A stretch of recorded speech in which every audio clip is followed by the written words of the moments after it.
Distance and displacement के बीच differentiating point discuss करने से पहले हम डिस्प्लेसमेंट के बारे में कुछ रिमेनिंग पॉइंट डिस्कस कर लेते हैं पहले। So displacement in a straight line motion, है ना, हम यहाँ पे बात कर रहे हैं डिस्प्लेसमेंट, स्ट्रेट लाइन मोशन हो रही है और वहाँ पे हम डिस्प्लेसमेंट की बात करेंगे। तो यहाँ पे एक स्ट्रेट लाइन पाथ है ना, जिसको हमने एक्स एक्सिस मान रखा है और इस पे हमने अपनी डिस्टेंसेस जो है मीटर में दिखा रखी हैं, है ना। हम अगेन जो है पियरे क्यूरी को पिक्चर में ले आते हैं। अभी इनिशियली ये पियरे क्यूरी पोजीशन ए पे है और थोड़े टाइम बाद ये पोजीशन बी पर होते हैं, है ना। तो डिस्प्लेसमेंट हम कैसे फाइंड आउट करते हैं, हमने डिस्प्लेसमेंट कैसे डिफाइन किया हुआ था कि the straight line distance between the initial and final position along with the direction. Final position और इनिशियल पोजीशन के बीच की जो दूरी है ना, स्ट्रेट लाइन जो दूरी है विद द डायरेक्शन, वही हमारी क्या है, डिस्प्लेसमेंट है ना। तो अगर मैं सपोज करिए, अगर हम इनिशियल पोजीशन को x1 माने, है ना, एंड फाइनल पोजीशन को x2 माने, तो डिस्प्लेसमेंट क्या होगा, final position minus initial position, है ना, यही हमारी डिस्प्लेसमेंट हो गई। तो अभी हम केस फर्स्ट देखते हैं इस पूरे होल सिनेरियो के अराउंड, है ना। हम केस फर्स्ट देखते हैं। मान लीजिए हमारा टाइम, इनिशियल टाइम t=t1 है ना, टाइम t=t1 है और पियरे क्यूरी की at that time initial position क्या है, वो ए पे है ना। And after some time t=t2 final position क्या हो जाती है, बी हो जाती है ना, वो बी पर पहुंच जाते हैं। तो x1 यहाँ पे क्या होगा, जब भी इनिशियल पोजीशन ए पर है तो x1 क्या होगा, 1 मीटर होगा, है ना। x2 क्या होगा, 3 मीटर होगा। तो यहाँ पे हम डिस्प्लेसमेंट फाइंड आउट करें तो x2 minus x1 that is 3 minus 1, है ना, 2 मीटर्स आएगी। डिस्प्लेसमेंट हमारी 2 मीटर्स आएगी, है ना। किस सेकंड की बात करते हैं, यहाँ पे इनिशियल पोजीशन जो है क्या है, हमने बी मान रखा हुआ है ना। एट अ टाइम t=t1 पे हमने इनिशियल पोजीशन क्या ले रखा है, बी ले रखा हुआ है ना। तो x1 हमारा क्या हो जाता है, x1 हमारा क्या हो जाता है, ओरिजिन से हम b की डिस्टेंस देखते हैं, 3 मीटर हो जाता है। x2 हमारा क्या है, फिर t=t2 पे फाइनल पोजीशन क्या है, पियरे क्यूरी, यहाँ से फिर यहाँ आ जाते हैं तो फाइनल पोजीशन क्या हो जाती है, ए हो जाती है। तो सो x2 क्या हो जाएगा, 1 मीटर हो जाएगा। तो यहाँ पे डिस्प्लेसमेंट अगर हम निकालें, यहाँ पे डिस्प्लेसमेंट अगर हम निकालें तो इनिशियल पोजीशन, इनिशियल पोजीशन ये है, फाइनल पोजीशन ये है ना। तो final position minus initial position, है ना। तो x2 क्या है, 1 है, x1 क्या है, 3 है। यहाँ पे वैल्यू कितनी आती है, -2 इन मीटर्स, है ना, क्योंकि सारी स्केल ही हमने किस पे ले रखी है, मीटर पे ले रखी है ना। अभी हम केस थर्ड की बात करते हैं। केस थर्ड, इस केस में एट अ टाइम t1 पे, है ना, पियरे क्यूरी की इनिशियल पोजीशन क्या है, ए ही है ना। एंड फिर कुछ टाइम बाद हम देखते हैं, है ना, आफ्टर सम टाइम t=t2, है ना, टाइम t= क्या हो गया, t2 हो गया। तो फाइनल पोजीशन जो है पियरे क्यूरी की क्या है, बी है। नहीं भाई, है ना, ये तो सेम फाइनल पोजीशन क्या है, एक ही है ना। पियरे क्यूरी मूव नहीं करते हैं, है ना, पियरे क्यूरी जहाँ पे खड़े हैं वहीं खड़े हैं, मूव नहीं कर रहे हैं। तो इनिशियल पोजीशन उनकी क्या है, x1 = 1 मीटर, और जब ये जहाँ थे वही ही हैं, मूव ही नहीं करा इन्होंने, तो इनकी फाइनल पोजीशन भी क्या हो गई, x2 = 1 ही मीटर, है ना। तो यहाँ पे डिस्प्लेसमेंट जब हम फाइंड आउट करेंगे तो क्या होगा, final position minus initial position, x2 minus x1, 1 minus 1 = क्या आएगा, 0, है ना। अब ऑब्जर्वेशन क्या है हमारी, यहाँ से ये वैल्यू कैसी है डिस्प्लेसमेंट की, पॉजिटिव, है ना। ये वैल्यू कैसी दिख रही है आपको, निगेटिव में दिख रही है, और ये वैल्यू 0, है ना। तो कंक्लूजन क्या है,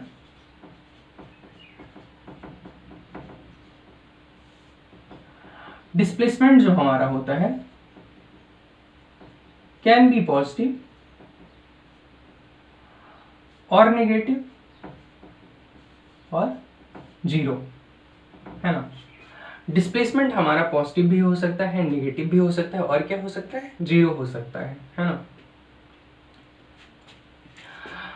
अभी ध्यान दीजिएगा कि पॉजिटिव साइन, है ना, यहाँ पे जो डिस्प्लेसमेंट हमारी पॉजिटिव में आ रही है ना, ये +2 मीटर है, ये -2 मीटर है, यहाँ पे 0। ये प्लस और माइनस हमें क्या बताते हैं, है ना, प्लस और माइनस क्या बता रहे हैं यहाँ पे। तो देखिएगा यहाँ पे 2 मीटर पॉजिटिव में आ रही है डिस्प्लेसमेंट, है ना। तो इनिशियल पोजीशन इस केस में क्या है, ए है, फाइनल पोजीशन क्या है, बी है ना। तो positive is telling nothing but final position initial position के किस साइड में है ना, राइट साइड में है। राइट साइड को हम क्या लेते हैं यहाँ पे, आर्बिट्रेरी है, इसे हम खुद ही मानते हैं कि राइट साइड को हम पॉजिटिव लेते हैं और लेफ्ट साइड को हम क्या लेते हैं, नेगेटिव लेते हैं, है ना। तो पॉजिटिव क्या बताता है, साइन क्या बताता है, nothing but final position initial position के किस साइड में है। फाइनल पोजीशन को अगर हम इनिशियल पोजीशन से देखें तो वो इनिशियल पोजीशन के किस साइड में है ना। अगर वो राइट साइड में है तो हमारी डिस्प्लेसमेंट क्या आती है, पॉजिटिव आती है ना। सेकंड केस में देख लीजिए, है ना, इनिशियल पोजीशन क्या था हमारा, बी था, फाइनल पोजीशन क्या थी, ए थी, है ना। तो इनिशियल पोजीशन से फाइनल पोजीशन अगर लेफ्ट साइड है तो हमारी डिस्प्लेसमेंट क्या आती है, निगेटिव आती है ना। और पियरे क्यूरी अगर जहाँ पे खड़े थे अपनी इनिशियल पोजीशन पे वहां से उन्होंने मूव ही नहीं करा है, टाइम इंटरवल तो है, टाइम इंटरवल तो है ना, समय तो बीता है, but Pierre Curie didn't move, है ना। तो डिस्प्लेसमेंट यहाँ पे क्या आती है, इस केस में 0 आती है ना। तो कंक्लूजन यहाँ से हमारा निकलता है कि डिस्प्लेसमेंट पॉजिटिव भी हो सकता है, नेगेटिव भी हो सकता है और 0 भी हो सकता है। एंड द सेकेंड थिंग कि साइन क्या बताता है, डिस्प्लेसमेंट का साइन क्या बताता है। डिस्प्लेसमेंट का साइन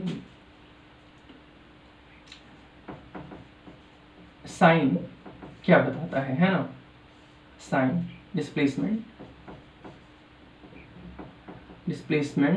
साइन हमें क्या बताता है ना। फाइनल पोजीशन की डायरेक्शन बताता है as a seen from initial position, the direction of final position as a seen from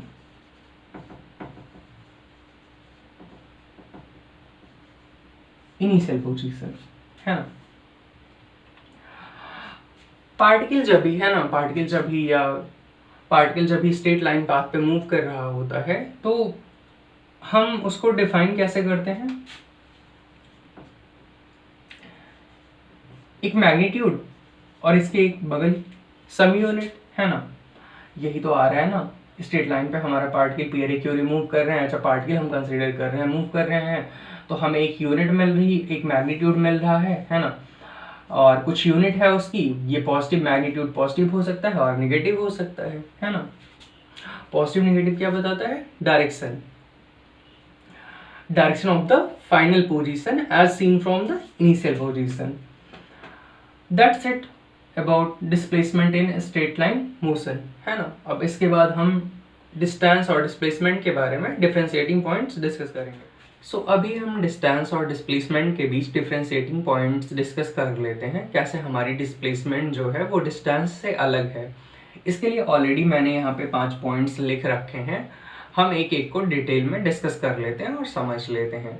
तो पहला पॉइंट यहाँ पे डिस्टेंस के बारे में है कि the total length of the path taken. Distance को हम डिफाइन कैसे कर रहे होते हैं, जो भी रास्ता हमने तय करा हुआ है ना, इनिशियल पोजीशन से चल के फाइनल पोजीशन तक पहुंचने के लिए जो भी रास्ता हमने तय किया हुआ है उसी की टोटल लंबाई ही क्या कहलाती है, डिस्टेंस कहलाती है ना।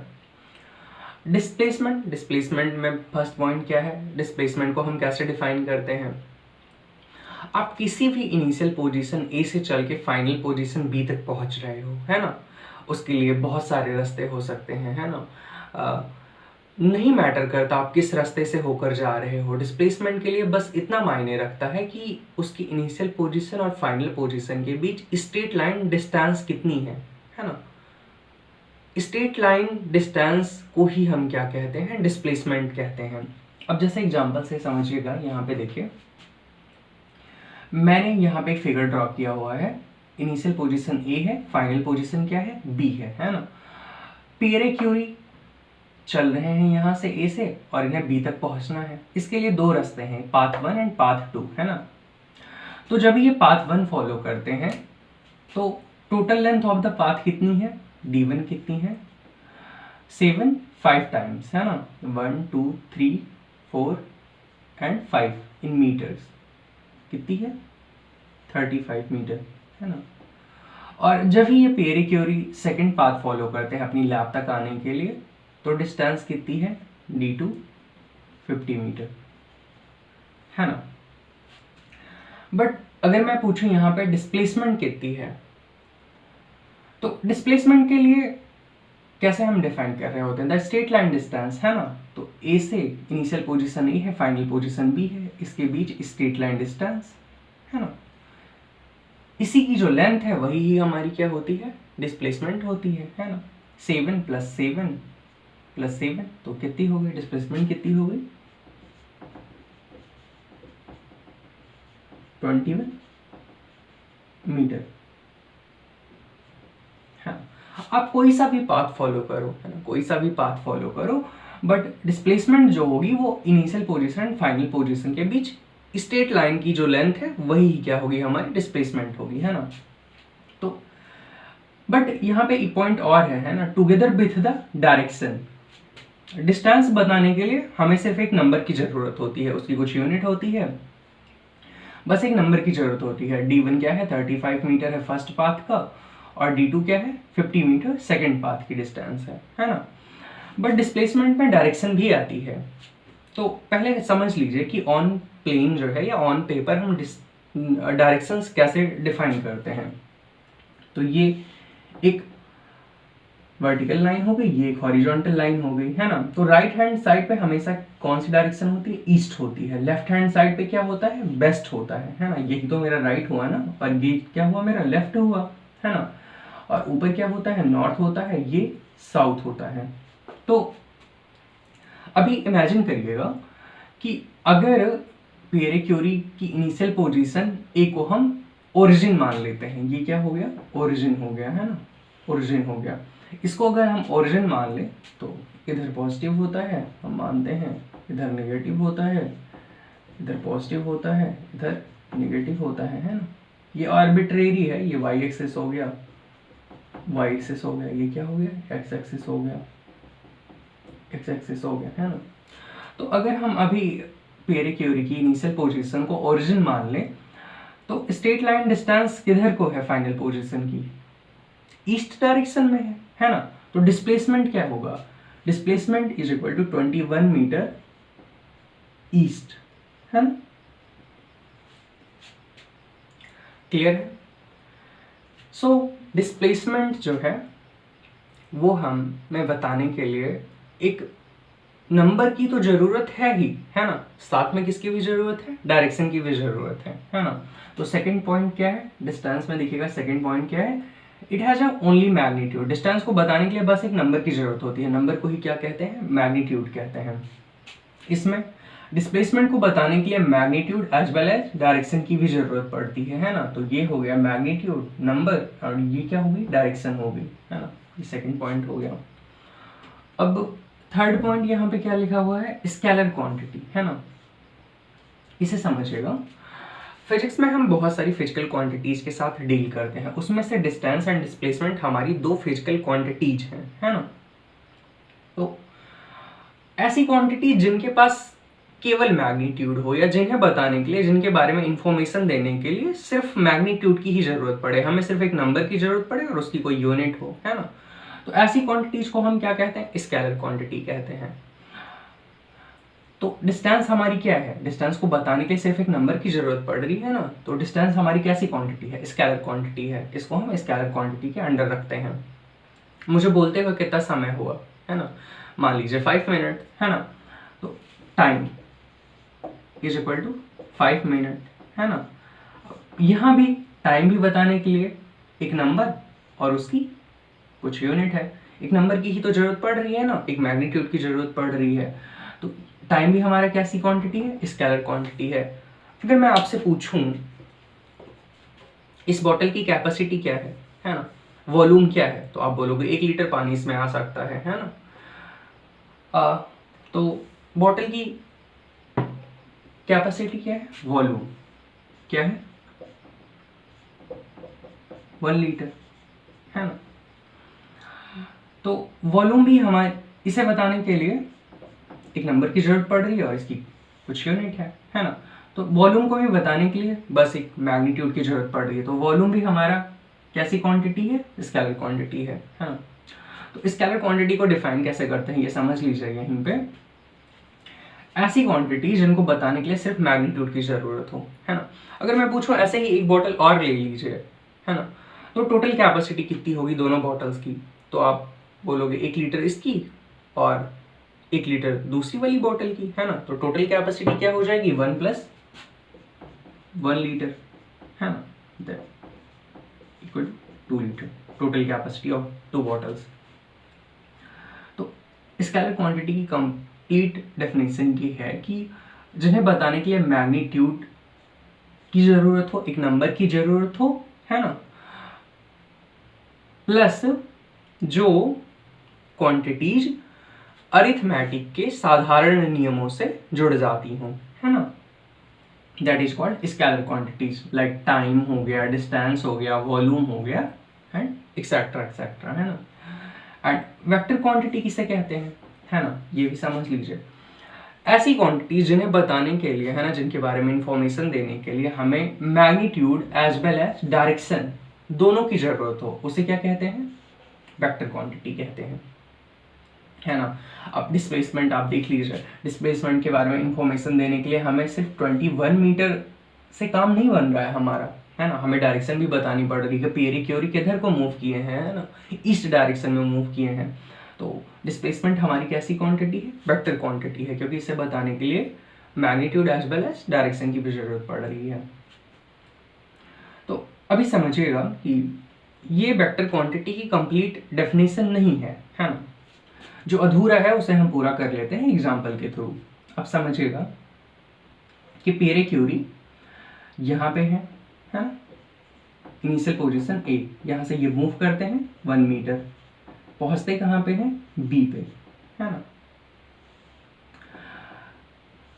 यहाँ पे डिस्प्लेसमेंट कितना है इनिशियल और फाइनल पोजीशन के बीच, straight line distance that is 1 metre, displacement कितना है 1 मीटर।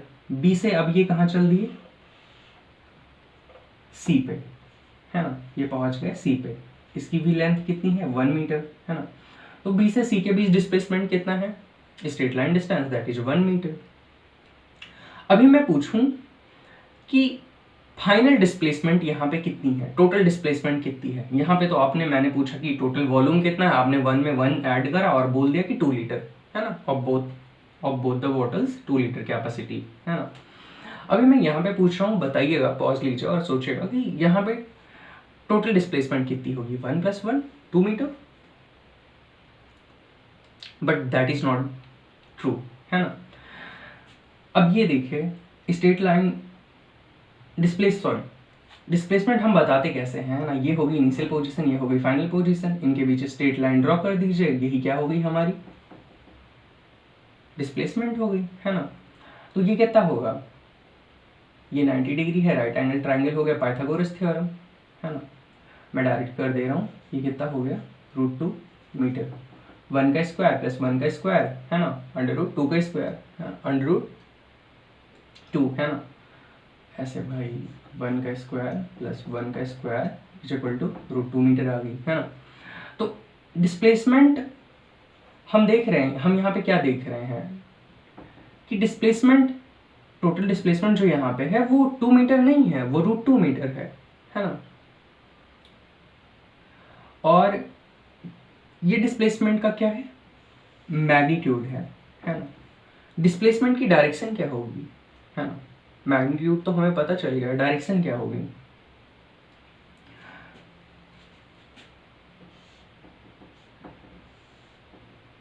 मान लीजिए ये ओरिजिन है ए, पियरे क्यूरी यहाँ से चले थे, यहाँ पहुँचे थे, है ना, ये ईस्ट हो गया, ये वेस्ट हो गया, ये नॉर्थ हो गया, ये साउथ हो गया, है ना, यहाँ पहुँचे थे, यही फिगर है ना।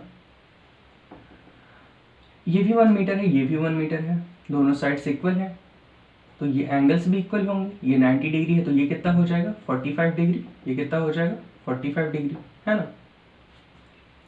तो अभी डायरेक्शन, डिस्प्लेसमेंट की डायरेक्शन हम कैसे बताएंगे? ये ईस्ट हो गया, है ना, ए से बी पहुंचे थे, बी से सी पहुंचे थे, है ना।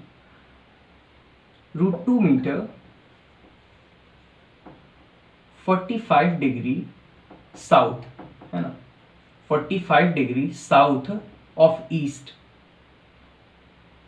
√2 मीटर मैग्नीट्यूड हो गया एंड डायरेक्शन